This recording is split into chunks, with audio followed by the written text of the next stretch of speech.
Hi guys, let's go to Easy English by mayii. Emma wakes up early every day. She opens her eyes and smiles. The sun is bright outside.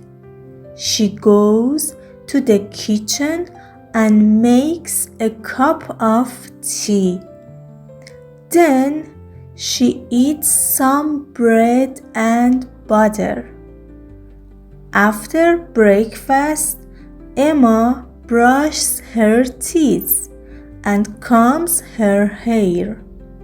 She puts on her blue dress and looks in the mirror. Emma feels happy.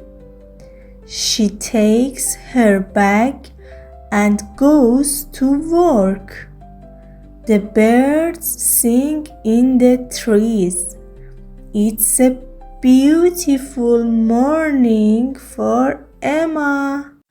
Go to the short videos and guess what each picture means according to this lesson.